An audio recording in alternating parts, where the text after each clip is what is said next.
ಆತ್ಮೀಯ ಬಂಧುಗಳೇ, ಶ್ರೀಮದ್ ಭಗವದ್ಗೀತೆ ತತ್ವ ವಿವೇಚನೆ ಟೀಕಾ ಅಧ್ಯಾಯ 2 ಸಾಂಖ್ಯಯೋಗ. ಇದರಿಂದ 45ನೇ ಶ್ಲೋಕವನ್ನು ನಾವು ತಿಳ್ಕೊಳ್ಳೋಣ. ಶ್ಲೋಕ 45.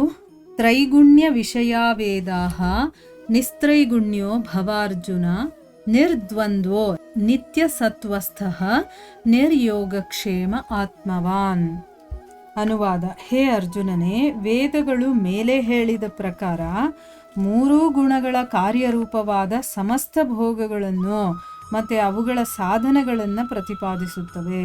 ಆದ್ದರಿಂದ ನೀನು ಆ ಭೋಗಗಳು ಮತ್ತು ಅವುಗಳ ಸಾಧನೆಗಳಲ್ಲಿ ಆಸಕ್ತಿಹೀನನಾಗಿ ಹರ್ಷ ಶೋಕಾದಿ ದ್ವಂದ್ವಗಳಿಂದ ರಹಿತನಾಗಿ ನಿತ್ಯ ವಸ್ತುವಾದ ಪರಮಾತ್ಮನಲ್ಲಿ ಸ್ಥಿತನಾಗಿ ಯೋಗಕ್ಷೇಮವನ್ನು ಬಯಸದವನು ಮತ್ತು ಸ್ವಾಧೀನ ಅಂತಃಕರಣವುಳ್ಳವನು ಆಗು. ಇದು ಶ್ಲೋಕ ಮತ್ತು ಅದರ ಅನುವಾದ.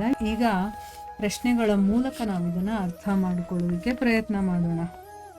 ಇಲ್ಲಿ ಭಗವಂತ ಭೋಗ ಮತ್ತು ಐಶ್ವರ್ಯಗಳಲ್ಲಿ ಆಸಕ್ತರಾಗಿರುವಂತಹ ಸಕಾಮ ಮನುಷ್ಯರಲ್ಲಿ ನಿಶ್ಚಯಾತ್ಮಿಕ ಬುದ್ಧಿ ಇಲ್ಲದೆ ಇರುವಂತಹ, ಅಂದರೆ ಅವರಲ್ಲಿ ನಿಶ್ಚಯವಾದ ಬುದ್ಧಿ ಇರೋದಿಲ್ಲ ಅನ್ನೋ ಮಾತನ್ನು ಹೇಳಿ ಈಗ ಕರ್ಮಯೋಗದ ಉಪದೇಶ ಕೊಡುವಂಥ ಉದ್ದೇಶವನ್ನು ಇಟ್ಕೊಂಡು ಮೊದಲು ಭಗವಂತ ಅರ್ಜುನನಿಗೆ ಏನು ಮಾಡ್ತಾ ಇದ್ದಾನೆ, ಮೇಲೆ ಹೇಳಿದಂಥ ಭೋಗ ಮತ್ತು ಐಶ್ವರ್ಯದಲ್ಲಿ ಆಸಕ್ತಿರಹಿತನಾಗಿ ಸಮಭಾವದಿಂದ ನೀನು ಪರಿಪೂರ್ಣನಾಗಬೇಕು ಅಂತ ಹೇಳ್ತಾ ಇದ್ದಾನೆ. ಅಂದರೆ ಯಾವುದರಲ್ಲೂ ಆಸಕ್ತನಾಗಿರಬಾರ್ದು, ನೀನು ಸಮಭಾವನೆ ಇರಬೇಕು ಅನ್ನೋದನ್ನ ಹೇಳ್ತಾ ಇದ್ದಾನೆ.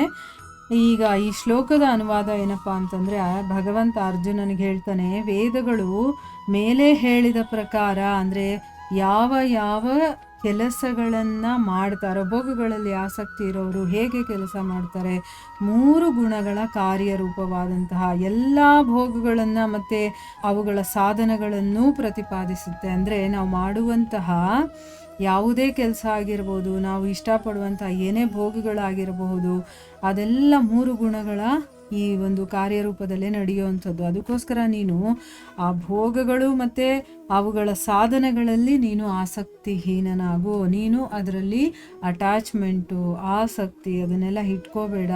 ಮತ್ತು ಹರ್ಷ ಮತ್ತು ಶೋಕ ಅಂದರೆ ಏನು, ಸಂತೋಷ ಪಡೋದು, ದುಃಖ ಪಡೋದು, ಎರಡು ದ್ವಂದ್ವಗಳಿರುತ್ತಲ್ಲ, ಅದರಿಂದ ರಹಿತನಾಗು. ನೀನು ದ್ವಂದ್ವಗಳನ್ನು ಇಟ್ಕೋಬೇಡ.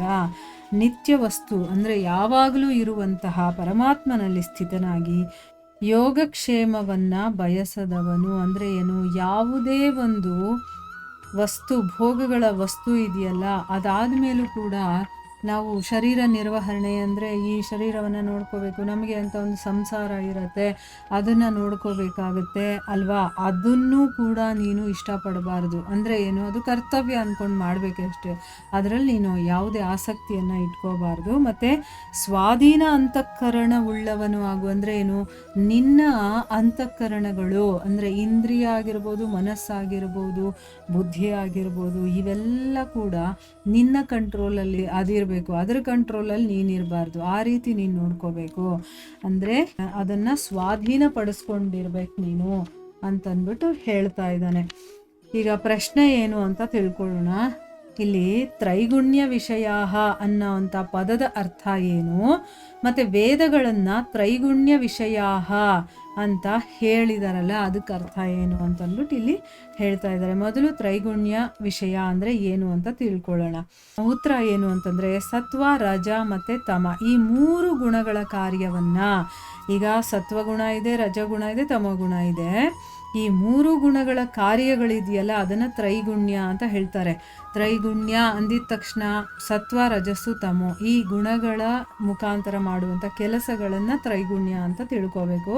ಅದಕ್ಕೋಸ್ಕರನೇ ಸಮಸ್ತ ಭೋಗ ಮತ್ತು ಐಶ್ವರ್ಯಮಯ ಪದಾರ್ಥಗಳ ಮತ್ತು ಅವುಗಳನ್ನು ಪಡ್ಕೊಳ್ಳೋದಕ್ಕೆ ಉಪಾಯಭೂತವಾದಂತಹ ಸಮಸ್ತ ಕಾರ್ಯಗಳ ವಾಚಕವಾಗಿ ಇಲ್ಲಿ ತ್ರೈಗುಣ್ಯ ಅನ್ನುವಂಥ ಶಬ್ದ ಇದೆ. ಇಲ್ಲಿ ಯಾಕೆ ಅವರು ತ್ರೈಗುಣ್ಯ ಅನ್ನುವಂಥ ವಿಷಯವನ್ನು ತಗೊಂಡಿದ್ದಾರೆ ಅಂದರೆ, ಈಗ ಈ ಪ್ರಪಂಚದಲ್ಲಿ ಏನೇನು ಭೋಗಿಸುವಂತಹ ವಸ್ತುಗಳಿದೆಯೋ ಅಥವಾ ಐಶ್ವರ್ಯಗಳಿದೆಯೋ ಅಂಥ ಪದಾರ್ಥಗಳು, ಮತ್ತು ಅದನ್ನು ಪಡ್ಕೊಳ್ಳೋದಕ್ಕೆ ನಾವು ಮಾಡುವಂಥ ಉಪಾಯ, ಏನೇನೋ ಐಡಿಯಾಗಳೆಲ್ಲ ಮಾಡ್ತೀವಲ್ವ, ನಾವೇನೋ ಒಂದು ಬಯಸಿದ ಮೇಲೆ ಅದನ್ನು ಪಡ್ಕೊಳ್ಳೋದಕ್ಕೆ ನಾವು ಏನೇನೋ ಟ್ರಿಕ್ಸ್ಗಳನ್ನು ಯೂಸ್ ಮಾಡ್ತೀವಿ.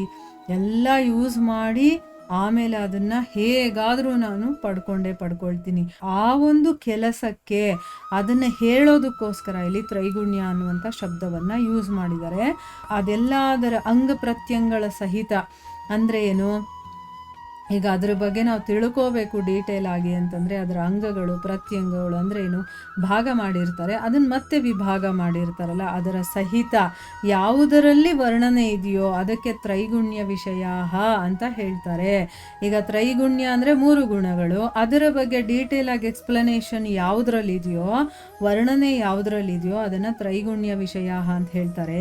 ಇಲ್ಲಿ ವೇದಗಳನ್ನು ತ್ರೈಗುಣ್ಯ ವಿಷಯ ಅಂತ ತಿಳಿಸಿ, ವೇದಗಳಲ್ಲಿ ಕರ್ಮಕಾಂಡದ ವರ್ಣನೆ ಅಧಿಕವಾಗಿರುವ ಕಾರಣ ವೇದಗಳು ಕೂಡ ತ್ರೈಗುಣ್ಯ ವಿಷಯ ಆಗಿದೆ ಅನ್ನುವಂಥ ಭಾವನೆಯನ್ನು ಇಲ್ಲಿ ತೋರಿಸಿದ್ದಾರೆ. ಅದರಲ್ಲಿ ಬರೀ ಆಧ್ಯಾತ್ಮಿಕ ಜ್ಞಾನ ಅಂದರೆ ಭಗವಂತನ ಬಗ್ಗೆ ಜ್ಞಾನ ಅಷ್ಟೇ ಅಲ್ಲ, ಕರ್ಮಕಾಂಡದ ಬಗ್ಗೆನೂ ಕೂಡ ಬೇಕಾದಷ್ಟಿದೆ. ಅಂದರೆ ನಾವೇನಾದರೂ ಒಂದು ಭೋಗ ಇಷ್ಟಪಡ್ತೀವಿ ಅಂದರೆ ಅದನ್ನು ಪಡೆಯೋದಕ್ಕೆ ನಾವೇನು ಮಾಡಬೇಕು ಅನ್ನೋದ್ರ ಬಗ್ಗೆ ಡೀಟೇಲ್ ಆಗಿ ವರ್ಣನೆಯನ್ನು ಕೊಟ್ಟಿದ್ದಾರಲ್ವ, ಅದಕ್ಕೋಸ್ಕರ ಅದನ್ನು ತ್ರೈಗುಣ್ಯ ವಿಷಯ ಅಂತ ಕೂಡ ಕರೀತಾರೆ. ಇದು ಅದರ ಅರ್ಥ. ಇಲ್ಲಿಗೆ ನಾವು ನಿಲ್ಲಿಸೋಣ. ಹರೇ ಕೃಷ್ಣ.